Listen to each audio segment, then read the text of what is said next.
સુરેન્દ્રનગરના ધાંગધ્રા તાલુકાના સોલડી ગામમાં થયેલી શાંતિગીરી ગોસ્વામીની રહસ્યમય હત્યાનો ભેદ અમદાવાદ ક્રાઇમ બ્રાન્ચે ઉકેલી કાઢ્યો છે। અમદાવાદ ક્રાઇમ બ્રાન્ચને મળેલી ચોક્કસ બાતમીના આધારે જાણવા મળ્યું હતું કે સુરેન્દ્રનગરની એક કેનાલમાંથી મળી આવેલ મૃતદેહ શાંતિગીરી ગોસ્વામીનો છે, જેની ઊંડાણપૂર્વકની તપાસમાં સામે આવ્યું હતું કે તેની પત્ની જાગૃતિબેન અને તેના પ્રેમી કાંતિલાલ સાબરિયાએ શાંતિગીરીની હત્યા નિપજાવી મૃતદેહને કેનાલમાં ફેંકી દીધો હતો। ત્યારે અમદાવાદ ક્રાઇમ બ્રાન્ચે બંને આરોપીઓને ઝડપી લઈ હત્યાનો ભેદ ઉકેલી નાખ્યો છે।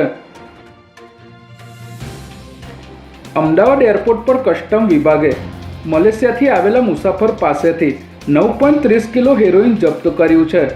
મલેશિયાના કુઆલાલંપુરથી એર એશિયાની ફ્લાઇટમાં અમદાવાદ આવેલા મુસાફરનો સામાન શંકાસ્પદ લાગતા કસ્ટમ વિભાગે બેગની તલાશી કરતા તેમાંથી હેરોઇનનો મોટો જથ્થો મળી આવ્યો હતો, જેની અંદાજિત બજાર કિંમત 45 થી 50 કરોડની થાય છે। ત્યારે આ મુસાફર અમદાવાદથી દિલ્હી જવાનો હોવાથી દિલ્હીમાં હેરોઇનનો જથ્થો કોને આપવાનો હતો અને કોને પાસેથી લાવ્યો હતો તે દિશામાં કસ્ટમ વિભાગે ઝીણવટભરી તપાસ હાથ ધરી છે। સરકારે માત્ર 5 દિવસમાં જનતાને બીજો મોટો આંચકો આપતા ફરી પેટ્રોલ ડીઝલના ભાવમાં 90 પૈસાનો વધારો ઝીક્યો છે।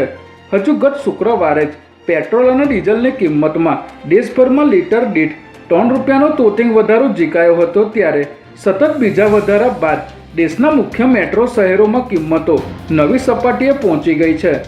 નવા ભાવો મુજબ અમદાવાદમાં પેટ્રોલ 98.33 રૂપિયા અને ડીઝલ 94.10 રૂપિયા પ્રતિ લીટર થઈ ગયો છે। ત્યારે વૈશ્વિક બજારની ઉથલપાથલની સીધી અસર હવે સામાન્ય ભારતીયના ખિસ્સા પર દેખાવા લાગી છે।